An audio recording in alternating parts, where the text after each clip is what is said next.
आप सभी दोस्तों का पीएससी यूट्यूब चैनल पर स्वागत है। मैं पिंटू सर आज आपको क्लास 10 अध्याय 8 त्रिकोणमिति का परिचय प्रश्नावली 8.1 का प्रश्न संख्या 3 यदि साइन ए बराबर 3/4 तो कॉस ए और टेन ए का मान परिकलित कीजिए।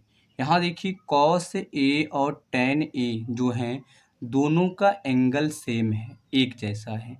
तो इसमें अगर एंगल एक जैसे हैं तो इनके लंब और आधार में कोई परिवर्तन नहीं होगा। परिवर्तन तब होता जब ये दोनों के दोनों एंगल अलग अलग होते। तो अलग अलग होने से लंब और आधार में परिवर्तन होता। सबसे पहले हमें ये पता होना चाहिए कि साइन ए बराबर जो 3/4 दिया है ये रेशियो क्या होता है। तो 3/4 का मतलब क्या है कि साइन थीटा बराबर क्या होता है। तो साइन थीटा जो आपका होता है, मैं इस चीज़ को यहाँ लिख रहा हूँ कि जो हमारा साइन थीटा, ये थीटा एंगल को रिप्रेजेंट करता है, यहाँ ए भी एंगल को रिप्रेजेंट कर रहा है। तो साइन थीटा बटे होता है लंब बटे क्या, कर्ण।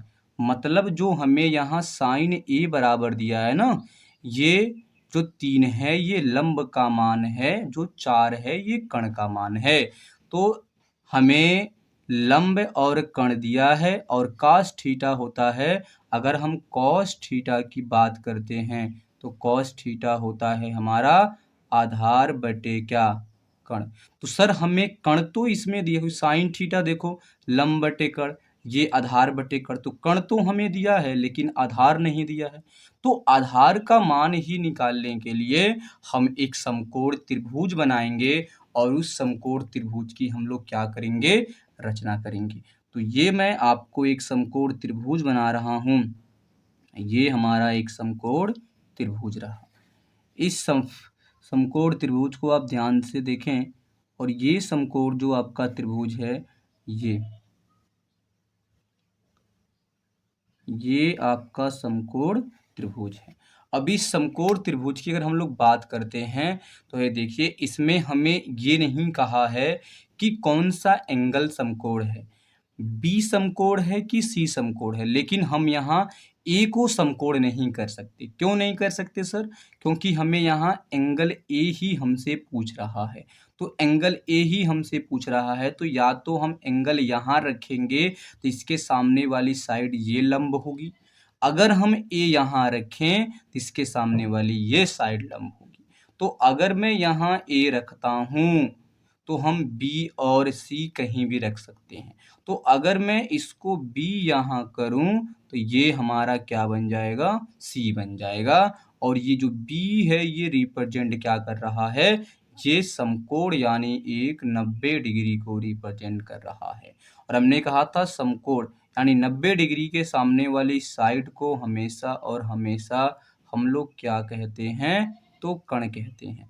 अब इस क्वेश्चन में हमें केवल एंगल ए की बात कर रहा है तो हम केवल एंगल ए देखेंगे। तो ये रहा एंगल ए। अगर मैं ए यहाँ रखता तो मुझे ये यहाँ देखना पड़ता। हमने कहा जिस एंगल की बात करते हैं उसके सामने वाली साइड यानी ये साइड हमारी क्या होगी, तो ये साइड हमारी होगी सर लंब होगी।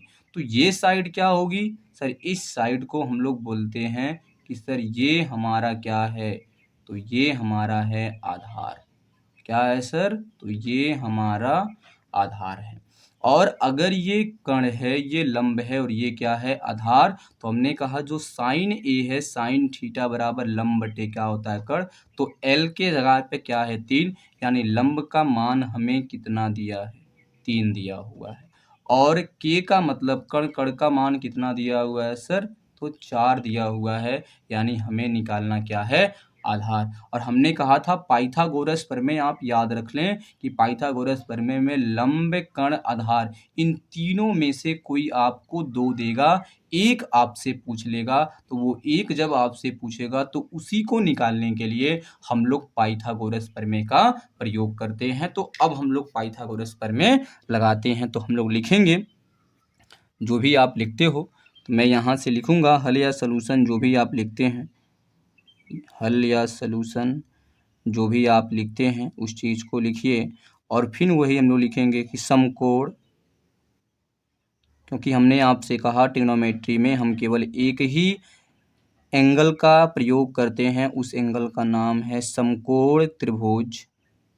अब एंगल देखो, ये बी समकोण तो उसको बीच में रखना, ए बी सी चाहे सी बी, ये बातें कही तो अल्फ़ाबेट के अकॉर्डिंग ए बी सी। तो अगर मैं यहाँ पे लिखूँ समकोण त्रिभुज ए बी और क्या सी में, जब ए बी सी में हम लोग चलेंगे तो इसमें हम लोग लगाएंगे पाइथागोरस प्रमेय, क्योंकि समकोण त्रिभुज में पाइथागोरस प्रमेय लगेगा।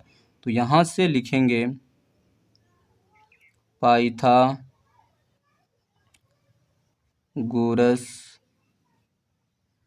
प्रमेय।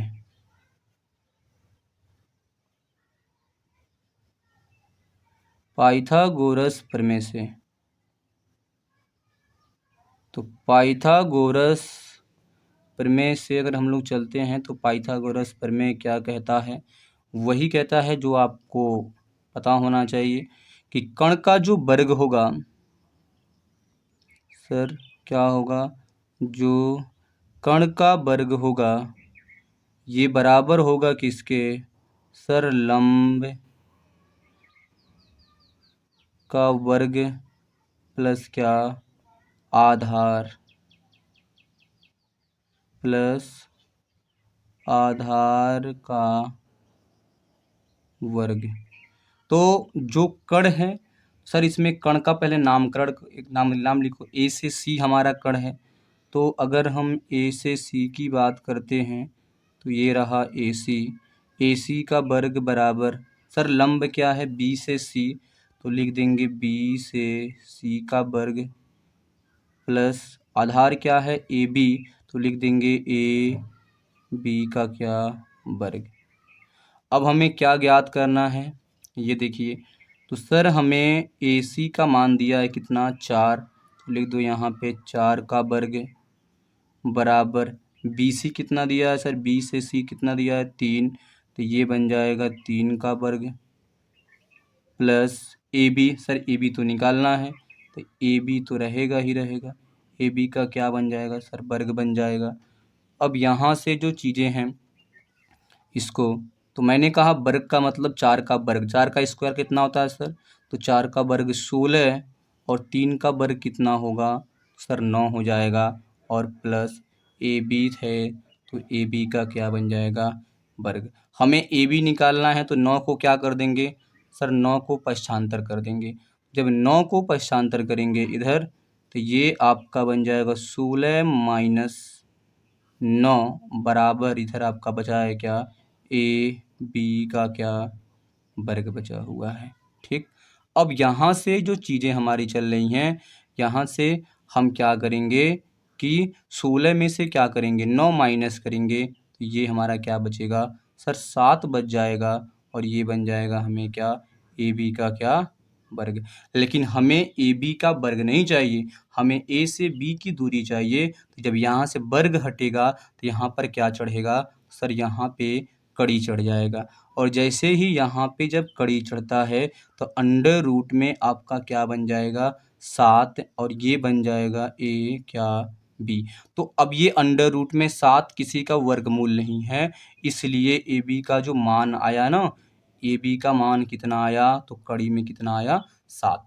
अब यही जो कड़ी में 7 आया है, ये इस ए बी का मान यहाँ रख दें, तो ए बी का मान हम लोग यहाँ कितना रख देते हैं, कड़ी में हमारा 7 है। अब देखते हैं हमसे पूछा क्या था, हमसे पूछा है कि cos ए और क्या tan ए, तो हम इसको निकालते हैं cos ए और tan ए को। तो यहाँ से निकालेंगे कि cos, पहला cos है तो लिख देंगे cos ए, तो cos ए का मतलब क्या कि cos थीटा, और मैंने अभी कुछ समय पहले समझाया है आपको कि cos थीटा होता है आधार बटे क्या कण। तो यहाँ से हम लोग निकालेंगे इस चीज़ को, ये चीज़ हमारी क्या है, तो यहाँ से लिखेंगे cos थीटा होता जो आपका है आधार, यानी ए बटे क्या होता है कि मतलब आधार बटे क्या कण।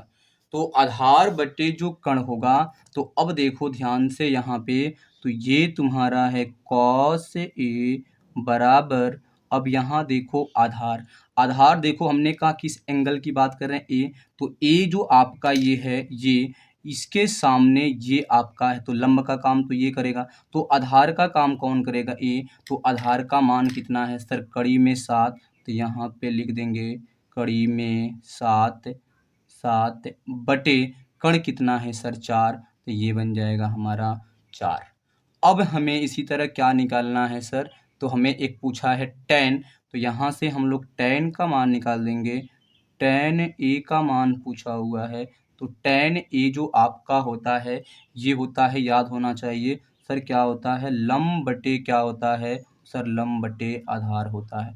तो लंब बटे जब आधार होगा, तो हमने कहा एंगल ए के लिए, एंगल जो ए है इसके लिए लंब का काम ये करेगा, आधार का काम ये करेगा। इसका आंसर जो होगा सर क्या होगा? तो इसका जो आंसर होगा आपका tan a बराबर, सर लंब का काम कौन करेगा? तो 3 करेगा, तो इसका आंसर होगा 3। और आधार का काम कौन करेगा? सर कड़ी में क्या करेगा? 7 करेगा। ये आपके फाइनल आंसर हैं। तो इस वीडियो के माध्यम से मैंने आपको ये बताया कि जो ये सवाल आपको दिया हुआ था कि क्लास 10 अध्याय, ये जो आपका त्रिकोणमिति का परिचय है, इसमें क्वेश्चन नंबर 3 का ये जो हल का सलूशन है, ये आपके सामने ये रहा। तो इसी के साथ ये भी आपका क्वेश्चन समाप्त होता है। उम्मीद है ये वीडियो आपको पसंद आएगी, और पसंद आए तो हमारे चैनल को सब्सक्राइब करें और हमारे वीडियो को लाइक करें और अपने दोस्तों में शेयर करें। बहुत बहुत धन्यवाद।